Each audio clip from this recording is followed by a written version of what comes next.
తెలంగాణ ప్రజలారా ఇనుండ్రహో ఇంకా 4 రోజులైతే మీ ఇండ్లల్లా మీ కంపెనీలల్లా కరెంటు ఓదిగా గ్యారెంటీ పోతే గీతే మీకు ఎరక లేకుండా అర్ధరాత్రి పూట మీరు నిద్రలున్నప్పుడు ఏ అర్ధగంటో పావుగంటో తీసేస్తారు.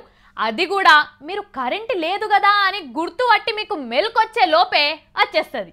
ఎందుకో ఎరకేనా మన కేసీఆర్ సారు ఏదో చేయబోతున్నాడట. మరి గదేందో అరుచుకుందాం పరి. అమ్మయ్య ఇక మన కరెంటు కటకట పోయేతట్టే కొడుతున్నది. ఎందుకంటే మన ముఖ్యమంత్రి కేసీఆర్ సార్ ఢిల్లీకి పోయిండు పైసలు పట్టుకొని ఆడికెళ్ళి కరెంటు కొనుక్కొస్తాడట.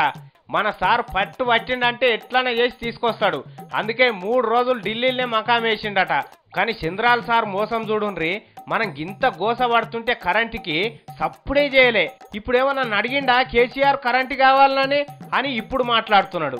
ఆ వాడుగా ఎందుకు అడుగుతాం, మనకెందుకు పాలెంలో సొమ్ము, మాకు చేత కదా కరెంటు తెచ్చుకున్నాడు. అయ్యా కేసీఆర్ సారు, మీరు ఎట్టి పరిస్థితుల చంద్రాల సార్ మాటలు మాత్రం వినొద్దు సార్. మనకు కరెంటు ఇచ్చి అగో నేను ఇచ్చినా అని తెలంగాణ ప్రజలకు చెప్పుకుంటాడు. అట్లా చెప్పుకోవద్దంటే మనం బయటికెళ్ళే తెచ్చుకోవాలి సార్.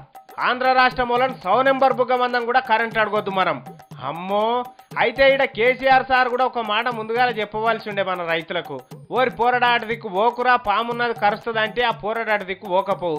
కానీ మన సార్ ఏం చేసిండో ఎరికేనా, బంగారు తెలంగాణ సురువు కాబోతుంది కత్తి నా చేతిలో పెట్టుండ్రు అనగానే జనం పెట్టిండ్రు. సార్ కత్తిచ్చి బాయికాడ పొలం వచ్చి కట్టిండ్రు. కలిసి ఉన్నప్పుడు పంటలు వండినే ఇడిపోయినాక విపరీతంగా వండుతాయేమో అని ఉన్న కాడికి నాటు పెట్టిండ్రు. ఆఖరికి తరి పొలాలు కూడా చిలకల లెక్క తయారైనాయి. కేసీఆర్ సార్ ఒక్క మాట చెప్పేది ఉండే, ఇప్పుడే పెట్టుకోకూరి నాట్లని.